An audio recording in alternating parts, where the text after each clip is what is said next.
Good afternoon, and thank you for letting me to have this talk, because this is just started project, and so we are going to set up a national restoration monitoring criteria in Finland. So I welcome every do's and don'ts and guidance and advice you have. First of all, the history of restoration or human impact on rivers and restoration is very different in Finland than in other EU countries or otherwise in the world, because the main human impact was after 1940s, 1950s, when most of the rivers were used for log transportation. It was a massive thing, because I could say that almost all of our rivers were used for log transportation. And our restoration history starts from the early 80s, and after that hundreds of restoration projects has been done. But it is not a surprise that there is very little knowledge about the consequences. We do not have monitoring, we do not have any data. But still, I don't believe that the biggest problem is that we don't see good enough results. But the biggest challenge is in making policymakers, every stakeholder, water managers, water owners, citizens, everyone to believe that this work is needed and to know that it is needed. Well, we have a very good thing that good quality freshwater is highly needed. It is valuable, and it is a resource that is really needed around the world. So we have that good point behind us, and as we have heard today, a lot of monitoring is going on because of the WFD or other EU policies and other directives. I will not go deeper into this, because we have heard this about in this morning, and we have heard a lot about good examples where restoration has succeeded, and it is work that really has done good for nature and eventually good for ourselves. I think that the only thing to make mainstream restoration measures is that there is monitoring. First of all, restoration goal needs to be realistic.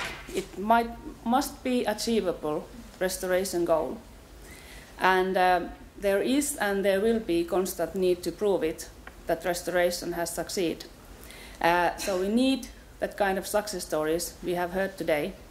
But for scientific reasons, we would love to have monitored results for total failures, of course, because that way we could have a very interesting and highly needed data. Because we still have to say that success depends on context. We do not know why some restorations succeed and some not that much.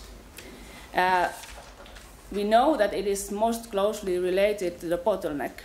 If the bottleneck is in restoration, we are really seeing the results, good results. But I will be a little bit provocative saying that in many cases should we mainstream something else than restoration. If I take an example from Finland, where we have restored those hundreds of sites because of salmon and trout production, at the same time we kind of ignore the thing that almost all of the salmon and trout individuals are caught being too small for spawning. So I could say that we should mainstream fishing regulations, not restoration. But there is some hope. This is a large data set, collected fish monitoring data for WFD, and we see that the natural sites for juvenile 0+ trout densities are best, but there is a clear, for my eye, clear impact of restoration. We can see that restored sites are much better than dredged sites. When we are setting up a monitoring program, we really need to be simple, concrete, and clear. And at this point, I would start from the point that the goal for restoration is already defined, and the method is closely related to the goal. So these are already defined.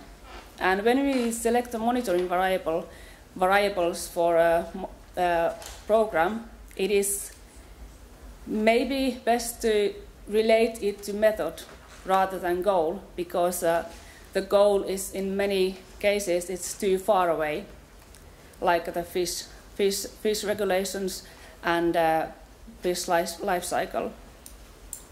Then we of course need to think how it relates to other monitoring, mainly to the Water Framework Directive monitoring, and then the clear and simple monitoring method would be suggested.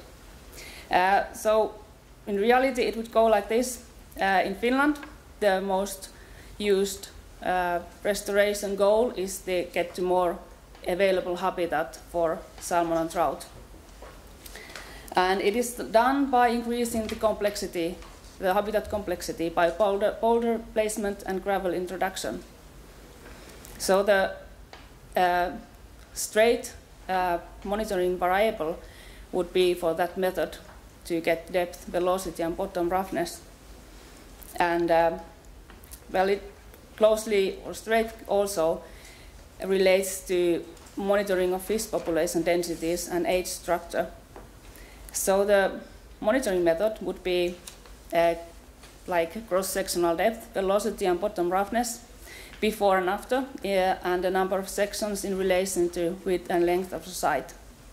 But of course, if we have enough time and money, fish population monitoring, because of the ultimate goal, would be really needed. But it would need before and after monitoring for several years. Well, in reality, this is not about our minds that we are against monitoring, or no one is against monitoring, I think, nowadays, but it is all about money. Implementing monitoring to a restoration project is kind of money taken from the actual restoration work. Well, in reality, in Finland, restoration requires some kind of permit, and it could be possible to give the permit only if monitoring program is included. This is standard in some states in the United States, and I know it's working there. We'll see how it goes in Finland. When state contributes to a project, like in many projects in Finland, it is easy to require certain amount of monitoring. And in large projects, there is already some money which could be directed on monitoring. And then I think it should be more project related to ultimate goal, or otherwise the bottleneck might be not known, and we don't see any success for these results. When we have small projects, like more and more nowadays we have, there is volunteer work and NGOs. They have a small budget. They need inexpensive methods also for monitoring, but they have enthusiastic participants, so that might work also. And then it might be more fair to have the monitoring also more related to project method than overall goal of restoration. Well, you all know this sentence: the method used for monitoring depends on the project goal.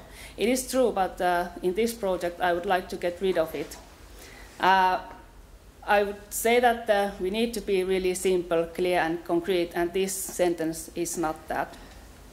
But please take my email address, and any advice, please send me. Thank you.